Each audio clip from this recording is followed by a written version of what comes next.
ახლა გორიდან გვაქვს ჩართვა გრიგოლ გეგელიას ჩავთავთ პირდაპირ ეთერში ლელო ძლიერი საქართველო მოგესალმებით გრიგოლ დღეს იმყოფებოდით ერგნეთში ვეფხია კასრაძის ასე ვთქვათ სოფელია ერგნეთი მე შევახსენებ ვეფხია არის სინდისის პატიმარი ხალხს ის ლელო ძლიერი საქართველოს წევრიც არის მსახიობი იყო ერგნეთის თეატრში და არ დატოვა მან ომის შემდგომ ერგნეთი იქ ბაღი გააშენა და ასე შემდგომ მოკლედ ბევრი გაქვთ ალბათ მოსაყოლი მაგრამ ერგნეთი არის სოფელი რომელიც ყველაზე მეტად დაზარალდა ერთ-ერთი სოფელი რომელიც ყველაზე მეტად დაზარალდა 2008 წლის აგვისტოს ომის დროს რა განწყობები დაგხვდათ ადგილზე მოგესალმებით ქალბატონ სოფო მივესალმები ჩვენს მაყურებელს პროექტში დიდება გმირებს მათი ხსოვნა არის რა თქმა უნდა საუკუნო და ჩვენ უნდა ვიმუშაოთ ძალიან ბევრი იმისთვის ყველა ქართველმა ვიმუშაოთ ვიბრძოლოთ ძალიან ბევრი იმისთვის რომ ის რასაც ისინი შეეწირნენ იქაც ბოლომდე მიყვანელი იმიტომ რომ ისინი რეალურად თავისუფალი საქართველოსთვის იბრძოდნენ ხო რუსული გავლენისგან აი მანკიერებისგან აი კორუფციული ჭაობისგან აი პოლიტიკური განუკითხაობისგან თავისუფალი საქართველოსთვის იბრძოდნენ იმიტომ რომ ეს რაც დღეს ტრიალებს ჩვენს ქვეყანაში რეალურად არის რუსული ტიპის რამ, ხო, რუსული ფენომენია და რა შეეწირა ეს ხალხი, სწორედ იმას, რომ რუსეთი არ გამეფებულიყო აქ და იმას ნამდვილად არ შეწირულან, რომ სხვა ფორმით თუნდაც ყოფილიყო რუსეთი და რუსული გავლენა გამეფებული ამ ქვეყანაში, შეფეთქება ძალიან მძიმე დღე, არა მარტო იმიტომ, რომ ამ დღეს დაიწყო ფაშისტურმა იმპერიამ ჩვენს წინააღმდეგ ის შეტევა, რაც დაიწყო, რაც ამავე დროს ითქვას, უკვე მთელმა მსოფლიომ აღიარა, როგორც პირველი გრძელ ჯაჭვში ამგვარი შეტევების ხო რაც გაგრძელდა 2014 წელს ყირიმში 2022 წელს უკვე დანარჩენ უკრაინაში რაც დღემდე გრძელდება მარტო ამიტომ არ არის ეს სევდიანი და ტრაგიკული დღე იმიტომაც არის კიდევ ძალიან სევდიანი ჩემთვის რომ დღეს ამ ქვეყანას მართავს de facto რეჟიმი რომელიც ზუსტად იმ ენერგიას წარმოადგენს იმ სტილს წარმოადგენს იმ ჟანრს წარმოადგენს რის წინააღმდეგაც ადამიანები იბრძოდნენ რის წინააღმდეგაც ბრძოლაში ისინი დაიღუპნენ ხო რის წინააღმდეგ ბრძოლაშიც მათ რეალურად დაკარგეს ყველაზე ძვირფასი რამ ხო საკუთარი სიცოცხლე საკუთარი თავისუფლება ადამიანებმა ოჯახის წევრები დაკარგეს სახლები დაკარგეს საკუთარი კარმიდამო მამული დაკარგეს ახლობლების საფლავზე ვეღარ მიდიან აღდგომაზე ლოცვის შანსი არ აქვთ აი ეს დამხვდა რა დამხვდებოდა სხვა ხო დამხვდა ხოცებისგან დავიწყებული ქართული ოცებისგან დავიწყებული ადამიანები აი ერგნეთში თქვენ ახსენეთ ერგნეთი არის ძალიან კარგი მაგალითი ძალიან ცუდი რაღაცის როგორ შეიძლება რომ სახელმწიფოს ოფიციალურად რეჟიმს რომელიც მას მართავს ან ამბობს რომ მართავს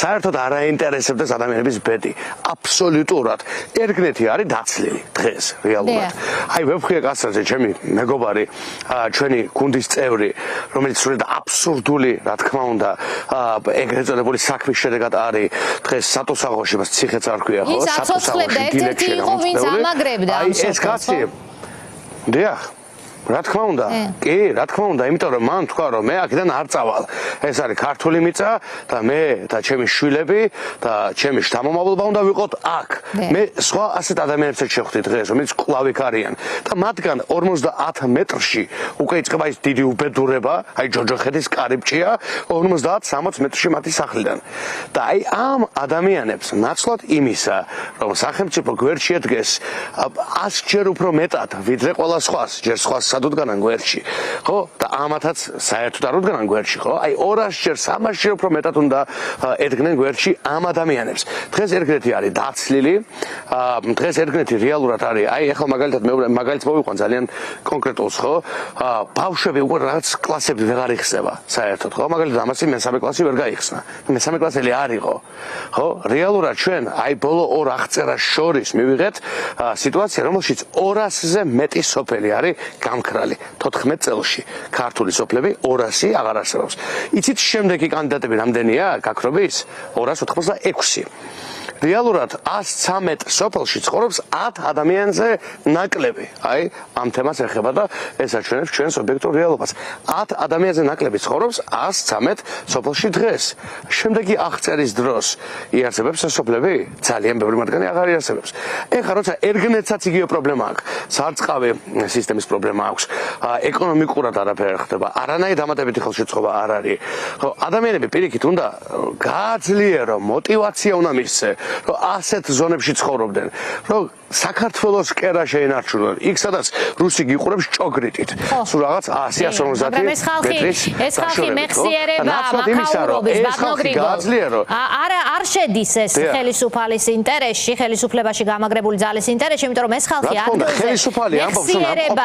აი მე ჩავთვე თქვენამდე ლალი ჩლაჩიძე საოკუპაციო ხასთან 100 მეტრში ერგნეთში ზუსტად ომის მუზეუმის დამფუძნებელი ქალბატონი.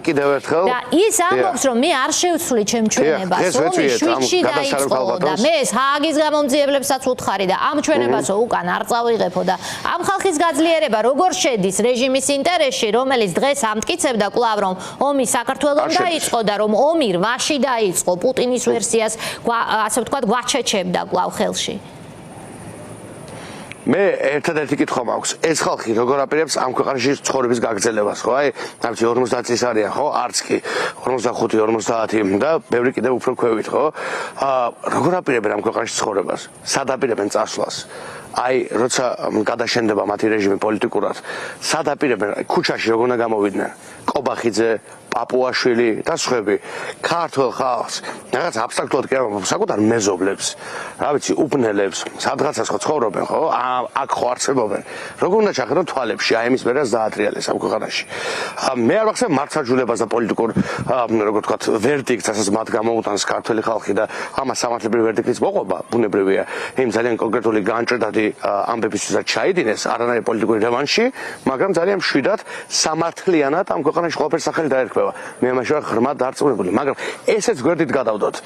უბრალოდ ცხოვრებას აქ როგორ აპირებენ ამ ქვეყანაში. თუ ფიქრობ რომ გადაიხვეწებიან და ვერ ვიპოვით რომელიმე მათგანს. არა, ვიპოვით და ისინი პასუხს აგებენ ქართველი ერის წინაშე სრულიად მშვიდად, ყოველგვარი რევანშის გარეშე და აი ამ დღეებს გაიხსენებენ როგორც საკუთარი პოლიტიკური და არა მარტო პოლიტიკური ბიოგრაფიის ალბედით შეცდომას, როდესაც ძალიან ცუდი მიმართულებით წაიყვანეს საკუთარი ბედი. ახლა ქალბატონ ლიას ვესაუბრებოდი მეც დღეს, გადასარევი ქალბატონია, ვისი მოდი კონტექსტი გავახსენოთ ხო საზოგადოებას, ვის სახლშიც მოლოტოვის კოქტეილი შეაგდეს, გადაბუგეს იქაურობა, მათ შორის უნიკალური წიგნები გაქრა და დაიწვა ამ დროს, აი მართლა კულტურული მემკვიდრეობის ძეგლები რო იქნებოდა, რაც მის საკუთრებაში იყო და ერგნეთში მის სახლში იყო, და რომ არა ევროპული კავშირი, რომ არა სხვადასხვა დიპლომატიური კორპუსი, რომ არა საერთაშორისო საზოგადოება, იქ ამის ნატამალიც კი არ იქნებოდა, ხო, არ გვეცოდინებოდა რა მოხდა, მაგრამ დღეს იქ არის მუზეუმი, რასაც ის ჩაუდგა სათავეში და თან სოფლიოს აცნობს ეს ერთი ქალბატონი, თან სოფლიოს აცნობს ოკუპაციის სიმძიმეს, მაგრამ მის მუზეუმში არც ერთი მაღალჩინოსანი ქართული ოცნების რეჟიმის არ ყოფილა. როგორ მოხდა ეს ირაკლი გობახიძევა? როგორ მოხდა ეს შალვა პაპუაშვილი? როგორ აქ წვენიათ, რომ ნამყოფიც არ ახათ, არ გაგიზიარებიათ, არ გაგიაზრებიათ ამავე დროს და არ გაგიზიარებიათ ამ ხალხს გადაემართა. ვითომ თქვენს ხალხს, მაგრამ სიამოვნებაში თქვენ ხართ რუსები და თქვენი საოკუპაციო რეჟიმის ერთადერთი დავალება არის რომ მოკლათ მახსოვრობა საქართველოს დააბრალოთ ის რაც საქართველოს მიმართ ჩაიდინეს, საქართველოს წინააღმდეგ ჩაიდინეს, ქართველი ბავშვების და მოხუცების წინააღმდეგ ჩაიდინეს, ისე როგორც ჩეჩნების წინააღმდეგ ჩაიდინეს, ისე როგორც უკრაინელების წინააღმდეგ ჩაიდიან და თოთო ბავშვები იხოცებიან ყოველდღე, მაგრამ თქვენი მიზანი რუსის მონებო არის ის რომ რეალურად ამ ქვეყანაში წაშალოთ პოლიტიკური მახსოვრობა და ყველაფერი გააკეთოთ იმისთვის რომ ნარიშკინმა, ზახაროვამ, ლავროვმა და პუტინმა გაქოთ. და აი ამიტომ ამ ქვეყანასთან მიმართებით არანაირი მომავალი არ გაგაჩნიათ. ეს არის ერთადერთი რაც ნებისმიერმა ნორმალურმა ქართველმა ამ რეჟიმს შეიძლება უთხრას, მაგრამ მე რამადადებს რომ შევცვალოთ აი ეს მანქურთები მშვიდობიანი გზით, მათ მიეჩიოთ ადეკვატური პოლიტიკური და სამართლებრივი პასუხი და სწრაფი ტემპით გავაგრძელოთ განვითარება და განვითარება ჩემთვის არის პირველ რიგში რა და ამ დღეს ამაზე მეტად რა უნდა თქვა. პირველი, აი ამ სოფლებში მცხოვრები ადამიანების გაძლიერება. დიცში და მე ამას პირველად არ მომბ, აი დღეს უყურებდი ზუსტად ქალბატონ ლიას სახლში ვიყავი, გამახსენდა უბრალოდ ვეძებდი 8 წლის და 7 წლის წინანდელ ეთერებსაც იგივეს ვითხოვ. მაშინ არც ლელო არ არსებობდა, არც მე არ ვიყავი პოლიტიკოსი, მაგრამ ვარ ამაყი, რომ დღეს თქვა, რომ ზუსტად იგივეს ვამბობდი და ვითხოვდი და ძალიან ბედნიერი ვარ, რომ დღესაც მაქვს ამისი შანსი, რომ საზოგადოებას მიმართავდი და იგივეს ვამბობდი, რომ დიცში და დვანში სარწყავი წყლის პრობლემა კი არ უნდა გქონდეთ. იქ უნდა იყოს ყველაზე მაგარი სისტემები, იქ უნდა იყოს უფრო მაღალი შემოსავალი, იქ უნდა გქონდეთ უფრო მაღალი პენსია, იქ უნდა იყოს სპეციალური პროგრამა იმისთვის, რომ არათუ იქაურები არ მიდიოდნენ სხვაგან, სხვა ადგილებიდან ჩამოდიოდნენ ქართველები იქ საცხოვრებლად. იმიტომ რომ აი ისრაელს მაგალითად, უდაბნოში, ვარდი მოყავს და კომბოსტო მოყავს და ჩვენ ამ დროს ასეთი მიწის პატრონები, ასეთი ქვეყნის პატრონები იმასაც კი ვერ ვიცავთ, რაც ჩვენია და ნამდვილად ჩვენია. აი ამიტომ არის მთელი ფორმულაა გამოსაცვლელი პოლიტიკის. მთელი ეს მავნებლობა არის გასარეკი, იმიტომ რომ არც ერთ ქართველს ამ მავნებლობის პირობებში არ გაუხარია. არავინ არ წასულა წინ, არანაირი მშვიდობა არ განხორციელებულა, არანაირი კეთილდღეობა არ მიგვიღია და ჩვენი მიზანი უნდა იყოს მართლა ამ ძალიან ღირებული იდეალებისკენ კონკრეტული ნაბიჯების გადადგმა და პირველ რიგში ეს ნიშნავს აი მანქურთების, აი ამ სამარცხვინო ადამიანების გაყრას მშვიდობიანი გზებით ხელისუფლებიდან.